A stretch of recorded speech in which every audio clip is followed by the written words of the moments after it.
North Korea has fired at least 4 ballistic missiles towards Japan. According to the South Korean military, the missiles were launched from the Tongchang-ri region near the North's border with China. All landed in waters off Japan's northwest coast after flying for about 1,000 kilometers. 3 of those missiles landed in Japanese exclusive economic zone. Japan's Prime Minister says Tokyo has lodged a formal protest against Pyongyang. North Korea fired 4 ballistic missiles today which fell near our exclusive economic zone.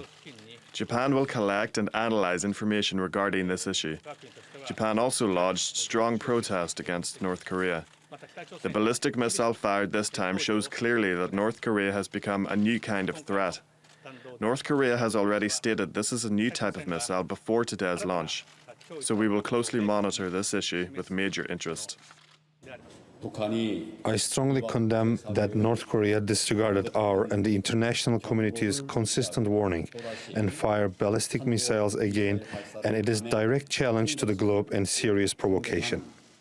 We should quickly finish the deployment of THAAD deployment and acquire a defense system against North Korea's nuclear and missiles. That's the reaction from South Korea. Mayu Yoshida is in Tokyo with the latest from Japan. Now, Tokyo filed very strong protests. Japanese Prime Minister Shinzo Abe said the launches are clearly in violation of the UN Security Council resolution, adding that such acts are dangerous. Government spokesman Yoshihide Suga said the missile launch gave a threat to national security. But he also added that there were no immediate reports of damage to ships or aircrafts in the Japanese EEZ zone. Now, just like the reports we saw in South Korea, the Japanese government also thinks that there is a possibility that one of the missiles was an intercontinental ballistic missile, or ICBM, which is a new type of missiles. As North Korea's technology advances, experts have warned that this ICBM could be a game changer because this type of missile is able to reach 5,500 kilometers and can threaten the U.S. mainland.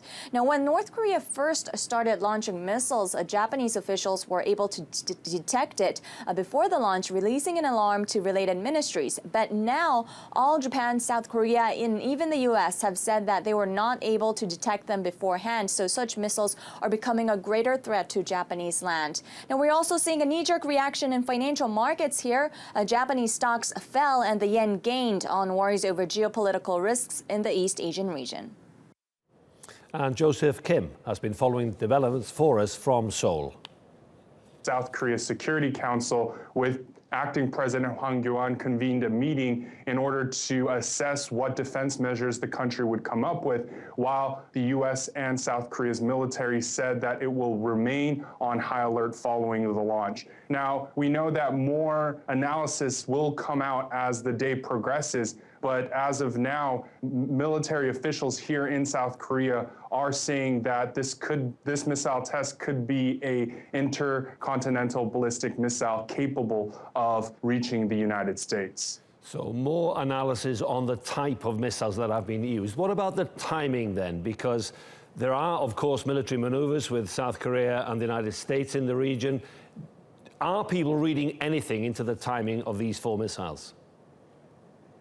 Yes, I think a lot of people are reading into the timing. Many suspect that this was intentional by North Korea to retaliate against the current joint military exercises by the United States and South Korea. Now, these military drills, these annual military drills, have been ongoing for several years, but it's been more intense in recent times and more offensive to North Korea, with even practices of taking out the leadership in Pyongyang. We know, however, that this also, according to other analysts, could be a response to U.S. President Donald Trump's statement that North Korea would not be able to build an intercontinental ballistic missile capable of reaching the United States. But with this test, as well as last month's test, it does seem that North Korea is improving its technology, especially as its range and power has improved.